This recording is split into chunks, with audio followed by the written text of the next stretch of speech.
श्रीमन्नारायण नारायण हरि हरि, भजमन नारायण नारायण हरि हरि। हरि ओम नमो नारायण, ओम नमो नारायण, हरि ओम नमो नारायण। श्री सत्यनारायण भगवान की जय, गौरीपुत्र गणेश की जय, भगवान श्री हरि विष्णु की जय। दोस्तों, आप सभी को शरद पूर्णिमा की हार्दिक शुभकामनाएं। इस वीडियो में आज मैं आपको शरद पूर्णिमा के दिन सुनी जाने वाली श्री सत्यनारायण भगवान की कथा का श्रवण कराने जा रही हूँ। स्वागत है आपका आपके अपने चैनल कृष्णा भक्ति मार्गदर्शन में। श्री सत्यनारायण भगवान का आशीर्वाद आप पर और आपके संपूर्ण परिवार पर सदा सर्वदा बना रहे और आपकी सभी मनोकामना श्री सत्यनारायण भगवान जरूर पूर्ण करें, ऐसी हम मंगल कामना करते हैं। दोस्तों, पूर्णिमा के दिन श्री सत्यनारायण भगवान की कथा को सुनने से मनुष्य के सभी पाप और संकट कट जाते हैं तथा श्री सत्यनारायण भगवान सभी मनोकामना को पूर्ण करते हैं। तो आइए सभी मनोकामना को पूर्ण करने वाली श्री सत्यनारायण भगवान की बड़ी ही पावन कथा का रसपान करते हैं। अपने मन में गौरी पुत्र गणेश, माता पार्वती, भगवान शंकर, श्री सत्यनारायण भगवान और समस्त देवी देवताओं का ध्यान करते हुए पूरे भक्ति भाव और प्रसन्नचित मन से कथा का रसपान करते हैं। दोस्तों, शास्त्रों में बताया गया है कि सत्यनारायण व्रत कथा का पाठ करने से या फिर श्रवण करने से व्यक्ति को 1000 यज्ञ करने के बराबर पुण्य फल की प्राप्ति होती है। श्री सत्यनारायण भगवान व्रत कथा में भगवान विष्णु के सत्य स्वरूप के बारे में बताया गया है। इस व्रत का पाठ या श्रवण करने से घर में सुख समृद्धि का वास होता है और भगवान विष्णु की कृपा बनी रहती है। आइए प्रारंभ करते हैं श्री सत्यनारायण भगवान की व्रत कथा। प्रेम से बोलिए गौरी पुत्र गणेश की जय, भगवान श्री हरि विष्णु की जय। श्री सत्यनारायण व्रत कथा का पहला अध्याय। एक समय की बात है, नैमिषारण्य तीर्थ में शौनक आदि 88,000 ऋषियों ने श्री सूत जी से पूछा, हे प्रभु, इस कलयुग में वेद विद्या रहित मनुष्यों को प्रभु भक्ति किस प्रकार मिल सकती है तथा उनका उद्धार कैसे होगा? हे मुनि श्रेष्ठ, कोई ऐसा तप बताइए जिससे थोड़े समय में ही पुण्य मिले और मनोवांछित फल भी मिल जाए। इस प्रकार की कथा सुनने की हम इच्छा रखते हैं। सर्व शास्त्रों के ज्ञाता सूत जी बोले, हे वैष्णवों में पूज्य, आप सभी ने प्राणियों के हित की बात पूछी है, इसलिए मैं एक ऐसे श्रेष्ठ व्रत को आप लोगों को बताऊंगा जिसे नारद जी ने लक्ष्मी नारायण जी से पूछा था और लक्ष्मीपति ने मुनि श्रेष्ठ नारद जी से कहा था। आप सब इसे ध्यान से सुनिए। एक समय की बात है, योगी राज नारद जी दूसरों के हित की इच्छा लिए अनेकों लोकों में घूमते हुए मृत्यु लोक में आ पहुंचे। यहाँ उन्होंने अनेक योनियों में जन्मे प्रायः सभी मनुष्यों को अपने कर्मों द्वारा अनेकों दुखों से पीड़ित देखा। उनका दुख देख नारद जी सोचने लगे कि कैसे यत्न किया जाए जिसके करने से निश्चित रूप से मानव के दुखों का अंत हो जाए। इसी विचार पर मनन करते हुए वह विष्णु लोक में गए।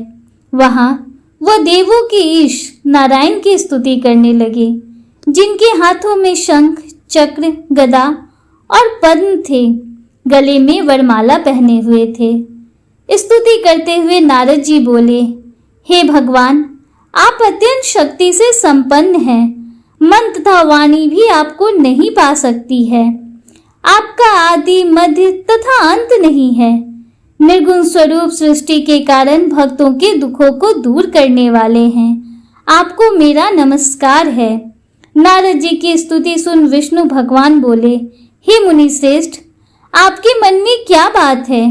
आप किस काम के लिए पधारे हैं, उसे निसंकोच कहिए। इस पर नारद मुनि बोले कि मृत्यु लोक में अनेकों योनियों में जन्मे मनुष्य अपने कर्मों के द्वारा अनेकों दुख से दुखी हो रहे हैं। हे नाथ, आप मुझ पर दया रखते हैं तो बताइए कि वो मनुष्य थोड़े प्रयास से ही अपने दुखों से कैसे छुटकारा पा सकते हैं। श्री हरि बोले, हे नारद, मनुष्यों की भलाई के लिए तुमने बहुत अच्छी बात पूछी है।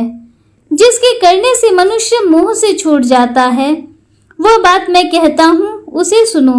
स्वर्गलोक व मृत्युलोक दोनों में एक दुर्लभ उत्तम व्रत है जो पुण्य देने वाला है। आज प्रेम वश होकर मैं उसे तुमसे कहता हूँ। श्री सत्यनारायण भगवान का यह व्रत अच्छी तरह विधान पूर्वक करके मनुष्य तुरंत ही यहाँ सुख भोग कर मरने पर मोक्ष पाता है। श्री हरि के वचन सुन नारद जी बोले कि उस व्रत का फल क्या है और उसका विधान क्या है। यह व्रत किसने किया था, इस व्रत को किस दिन करना चाहिए, सभी कुछ विस्तार से बताएं। नारद जी की बात सुनकर श्री हरि बोले, दुख व शोक को दूर करने वाला, यह सभी स्थानों पर विजय दिलाने वाला है। मानव को भक्ति व श्रद्धा के साथ शाम को श्री सत्यनारायण की पूजा धर्म परायण होकर ब्राह्मणों व बंधुओं के साथ करनी चाहिए।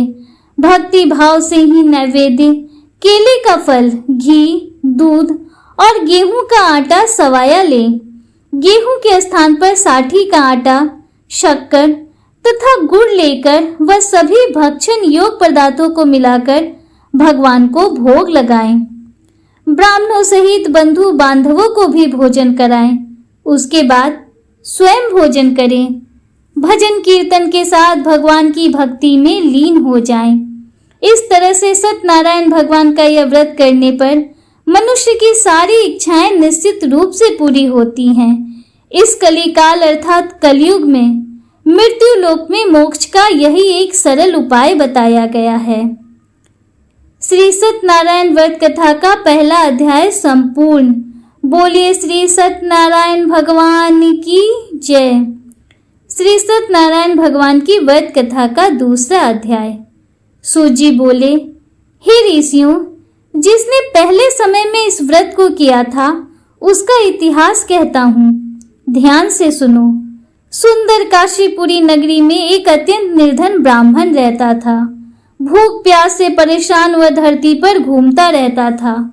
ब्राह्मणों से प्रेम करने वाले भगवान ने एक दिन ब्राह्मण का वेश धारण कर उसके पास जाकर पूछा, हे विप्र, नित्य दुखी होकर तुम पृथ्वी पर क्यों घूमते हो? दीन ब्राह्मण बोला, मैं निर्धन ब्राह्मण हूँ, भिक्षा के लिए धरती पर घूमता हूँ। हे भगवान, यदि आप इसका कोई उपाय जानते हो तो बताइए। वृद्ध ब्राह्मण कहता है कि सत्यनारायण भगवान मनोवांछित फल देने वाले हैं, इसलिए तुम उनका पूजन करो। इसे करने से मनुष्य सभी दुखों से मुक्त हो जाता है। वृद्ध ब्राह्मण बनकर आए सत्यनारायण भगवान उस निर्धन ब्राह्मण को व्रत का सारा विधान बताकर अंतर ध्यान हो गए। ब्राह्मण मन ही मन सोचने लगा कि जिस व्रत को वृद्ध ब्राह्मण करने को कह गया है, मैं उसे जरूर करूंगा। यह निश्चय करने के बाद उसे रात में नींद नहीं आई। वह सवेरे उठकर सत्यनारायण भगवान के व्रत का निश्चय कर भिक्षा के लिए चला गया। उस दिन निर्धन ब्राह्मण को भिक्षा में बहुत धन मिला, जिससे उसने बंधु बांधवों के साथ मिलकर श्री सत्यनारायण भगवान का व्रत संपन्न किया। भगवान सत्यनारायण का व्रत संपन्न करने के बाद वह निर्धन ब्राह्मण सभी दुखों से छूट गया और अनेक प्रकार की संपत्तियों से युक्त हो गया। उसी समय से यह ब्राह्मण हर माह इस व्रत को करने लगा। इस तरह से सत्यनारायण भगवान के व्रत को जो मनुष्य करेगा वह सभी प्रकार के पापों से छूटकर मोक्ष को प्राप्त होगा। जो मनुष्य इस व्रत को करेगा वह भी सभी दुखों से मुक्त हो जाएगा। सूत जी बोले कि इस तरह से नारद जी से नारायण जी का कहा हुआ श्री सत्यनारायण व्रत को मैंने तुमसे कहा। हे विप्रो, मैं अब और क्या कहूँ? ऋषि बोले, हे मुनिवर, संसार में उस विप्र से सुनकर और किस किस ने इस व्रत को किया, हम सब इस बात को सुनना चाहते हैं। इसके लिए हमारे मन में श्रद्धा का भाव है। सूत जी बोले, हे मुनियों, जिस जिसने इस व्रत को किया है वे सब सुनो। एक समय वही विप्र धन व ऐश्वर्य के अनुसार अपने बंधु बांधवों के साथ इस व्रत को करने को तैयार हुआ। उसी समय एक लकड़ी बेचने वाला बूढ़ा आदमी आया और लकड़ियां बाहर रखकर अंदर ब्राह्मण के घर में गया। प्यास से दुखी वो लकड़हारा उनको व्रत करते देख विप्र को नमस्कार कर पूछने लगा कि आप यह क्या कर रहे हैं? तो उन्होंने बताया कि व्रत कर रहा हूँ। इसे करने से क्या फल मिलेगा, कृपया मुझे भी बताएं। ब्राह्मण ने कहा कि सभी मनोकामनाओं को पूरा करने वाला यह सत्यनारायण भगवान का व्रत है। इनकी कृपा से ही मेरे घर में धन्य धान्य आदि की वृद्धि हुई है। विप्र से सत्यनारायण व्रत के बारे में जानकर लकड़हारा बहुत प्रसन्न हुआ। चरणामृत लेकर और प्रसाद खाने के बाद वह अपने घर गया। लकड़हारे ने अपने मन में संकल्प किया कि आज लकड़ी बेचने से जो धन मिलेगा उसी से श्री सत्यनारायण भगवान का उत्तम व्रत करूंगा। मन में इस विचार को ले बूढ़ा आदमी सिर पर लकड़ियां रखकर उसे नगर में बेचने गया, जहां धनी लोग ज्यादा रहते थे। उस नगर में उसे अपनी लकड़ियों का दाम पहले से 4 गुना अधिक मिला। बूढ़ा प्रसन्नता के साथ दाम लेकर केले, शक्कर, घी, दूध, दही और गेहूं का आटा ले और सत्यनारायण भगवान के व्रत की अन्य सामग्रियों को लेकर अपने घर गया। वहां उसने अपने बंधु बांधवों को बुलाकर विधि विधान से सत्यनारायण भगवान का पूजन और व्रत किया। इस व्रत के प्रभाव से वह बूढ़ा लकड़हारा धन पुत्र आदि से युक्त होकर संसार के समस्त सुखों को भोगकर अंतकाल में वैकुंठ धाम को चला गया। श्री सत्यनारायण व्रत कथा का दूसरा अध्याय संपूर्ण। प्रेम से बोलिए श्री सत्यनारायण भगवान की जय। श्री सत्यनारायण भगवान की व्रत कथा का तीसरा अध्याय।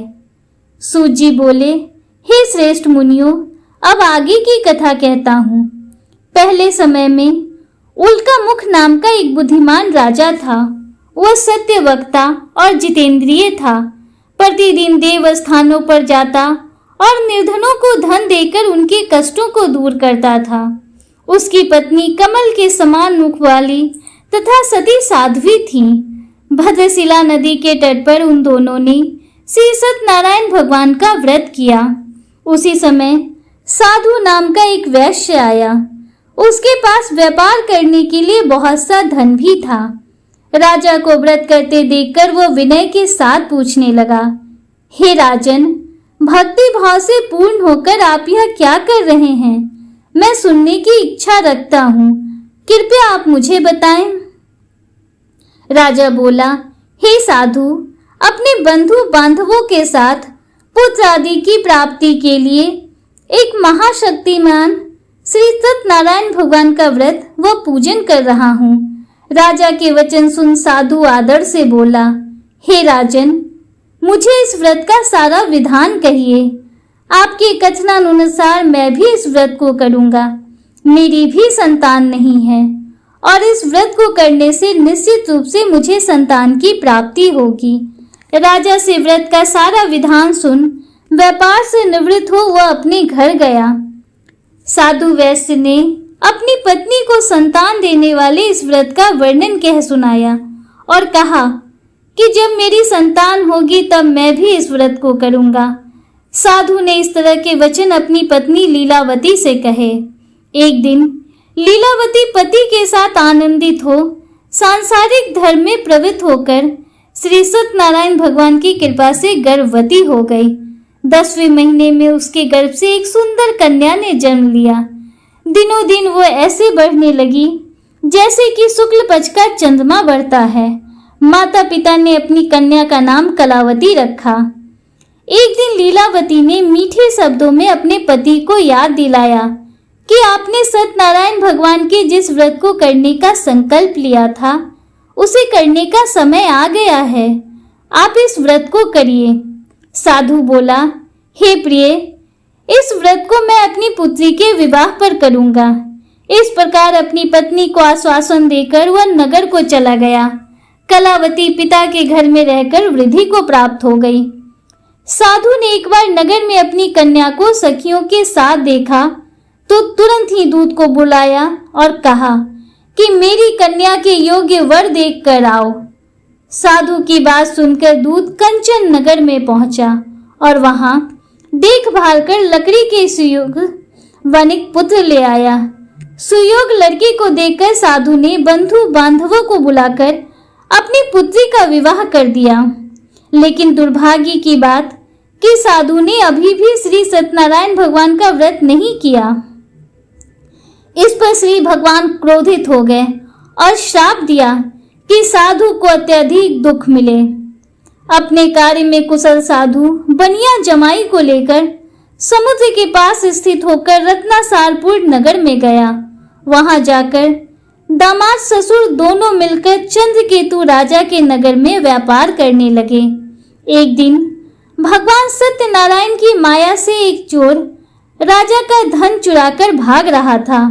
उसने राजा के सिपाहियों को अपना पीछा करते देखकर चुराया हुआ धन वहां रख दिया जहां साधु अपने जमाई के साथ ठहरा हुआ था। राजा के सिपाहियों ने साधु वैश्य के पास राजा का धन पड़ा देखा तो वह ससुर जमाई दोनों को बांधकर प्रसन्नता से राजा के पास ले गए और कहा कि उन दोनों चोरों को हम पकड़ लाए हैं, आप आगे की कार्रवाई की आज्ञा दें। राजा की आज्ञा से उन दोनों को कठिन कारावास में डाल दिया गया और उनका सारा धन भी उनसे छीन लिया गया। श्री सत्यनारायण भगवान से साधु की पत्नी भी बहुत दुखी हुई। घर में जो धन रखा था उसे भी चोर चुरा ले गए। शारीरिक तथा मानसिक पीड़ा व भूख प्यास से अति दुखी हो अन्न की चिंता में कलावती एक ब्राह्मण के घर गई। वहां उसने श्री सत्यनारायण भगवान का व्रत होते देखा, फिर कथा भी सुनी और प्रसाद ग्रहण कर वह रात को घर वापस आई। माता ने कलावती से पूछा, हे पुत्री, अब तक तुम कहाँ थी? तेरे मन में क्या है? कलावती ने अपनी माता से कहा, हे माता, मैंने एक ब्राह्मण के घर में श्री सत्यनारायण भगवान का व्रत देखा है। कन्या के वचन सुन लीलावती भगवान के पूजन की तैयारी करने लगी। लीलावती ने परिवार व बंधुओं सहित श्री सत्यनारायण भगवान का पूजन किया और उनसे वर मांगा कि मेरे पति तथा जमाई शीघ्र घर आ जाएं। साथ ही यह भी प्रार्थना की कि हम सब का अपराध क्षमा करें। श्री सत्यनारायण भगवान इस व्रत से संतुष्ट हो गए और राजा चंद्रकेतु को सपने में दर्शन देकर कहा, हे राजन, तुम उन दोनों वैश्यों को छोड़ दो और तुमने उनका जो धन लिया है उसे वापस कर दो। अगर ऐसा नहीं किया तो मैं तुम्हारा धन, राज्य व संतान सभी को नष्ट कर दूंगा। राजा को यह सब कहकर वह अंतर ध्यान हो गए। प्रातःकाल सभा में राजा ने अपना सपना सुनाया। फिर बोले, वनिक पुत्रों को कैद से मुक्त कर सभा में लाओ। दोनों ने आते ही राजा को प्रणाम किया। राजा मीठी वाणी में बोला, हे महानुभावों, भाग्यवश ऐसा कठिन दुख तुम्हें प्राप्त हुआ है, लेकिन अब तुम्हें कोई भय नहीं है। ऐसा कह राजा ने उन दोनों को नए वस्त्र आभूषण भी पहनाए और जितना धन उनका लिया था उससे दुगना धन वापस कर दिया। दोनों वैश्य अपने घर को चल दिए। श्री सत्यनारायण व्रत कथा का 3रा अध्याय संपूर्ण। प्रेम से बोलिए श्री सत्यनारायण भगवान की जय। श्री सत्यनारायण भगवान की व्रत कथा का 4था अध्याय। सूजी बोले, वैश्य ने मंगलाचार कर अपनी यात्रा आरंभ की और अपने नगर की ओर चल दिए। उनके थोड़ी दूर जाने पर एक दंडी वेशधारी श्री सत्यनारायण ने उनसे पूछा, हे साधु, तेरी नाव में क्या है? अभिमानी वनिक हंसता हुआ बोला, हे दंडी, आप क्यों पूछते हो? क्या धन लेने की इच्छा है? मेरी नाव में तो बेल और पत्ते भरे हुए हैं। वैश्य के कठोर वचन सुन भगवान बोले, तुम्हारा वचन सत्य हो। दंडी ऐसे वचन कह वहां से दूर चले गए। कुछ दूर जाकर समुद्र के किनारे बैठ गए। दंडी के जाने के बाद साधु वैश्य ने नित्य क्रिया के पश्चात नाव को ऊंची उठते देखकर अचंभा माना और नाव में बेल पत्ते आदि देख वही मूर्छित हो जमीन पर गिर पड़ा। मूर्छा खुलने पर वह अत्यंत शोक में डूब गया।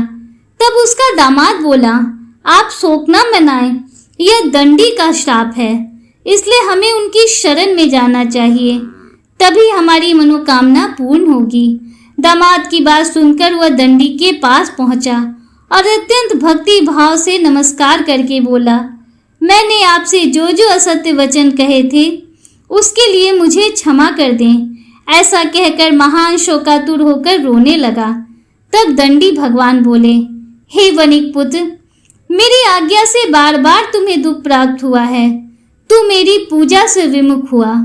साधु बोला, हे भगवान, आपकी माया से ब्रह्मा आदि देवता भी आपके रूप को नहीं जानते, तब मैं अज्ञानी कैसे जान सकता हूँ। आप प्रसन्न होइए, अब मैं सामर्थ्य के अनुसार आपकी पूजा करूँगा। मेरी रक्षा करो और पहले के समान नौका में धन भर दो। साधु वैश्य के भक्ति पूर्वक वचन सुनकर भगवान प्रसन्न हो गए और उसकी इच्छा अनुसार वरदान देकर अंतर ध्यान हो गए। ससुर जमाई जब नाव पर आए तो नाव धन से भरी हुई थी। फिर वहीं अपने अन्य साथियों के साथ सत्यनारायण भगवान का पूजन कर अपने नगर को चल दिए। जब नगर के नजदीक पहुंचे तो दूत को घर पर खबर करने के लिए भेज दिया। दूत साधु की पत्नी को प्रणाम कर कहता है कि मालिक अपने दामाद सहित नगर के निकट आ गए हैं। दूत की बात सुन साधु की पत्नी लीलावती ने बड़े हर्ष के साथ सत्यनारायण भगवान का पूजन कर अपनी पुत्री कलावती से कहा कि मैं अपने पति के दर्शन को जाती हूँ, तू कार्य पूर्ण कर शीघ्र आ जा। माता के ऐसे वचन सुन कलावती जल्दी में प्रसाद छोड़ अपने पति के पास चली गई। प्रसाद की अवज्ञा के कारण श्री सत्यनारायण भगवान रुष्ट हो गए और नाव सहित उसके पति को पानी में डुबो दिया। कलावती अपने पति को वहां ना पाकर रोती हुई जमीन पर गिर गई। नौका को डूबा हुआ देख वह कन्या को रोता देख साधु दुखी होकर बोला, हे प्रभु, मुझसे तथा मेरे परिवार से जो भूल हुई है उसे क्षमा करें। साधु के दीन वचन सुन श्री सत्यनारायण भगवान प्रसन्न हो गए और आकाशवाणी हुई, हे साधु, तेरी कन्या मेरे प्रसाद को छोड़कर आई है, इसलिए उसका पति अदृश्य हो गया है। यदि वह घर जाकर प्रसाद खाकर लौटती है तो इसे इसका पति अवश्य मिलेगा। ऐसी आकाशवाणी सुन कलावती घर पहुंचकर प्रसाद खाती है और फिर आकर अपने पति के दर्शन करती है।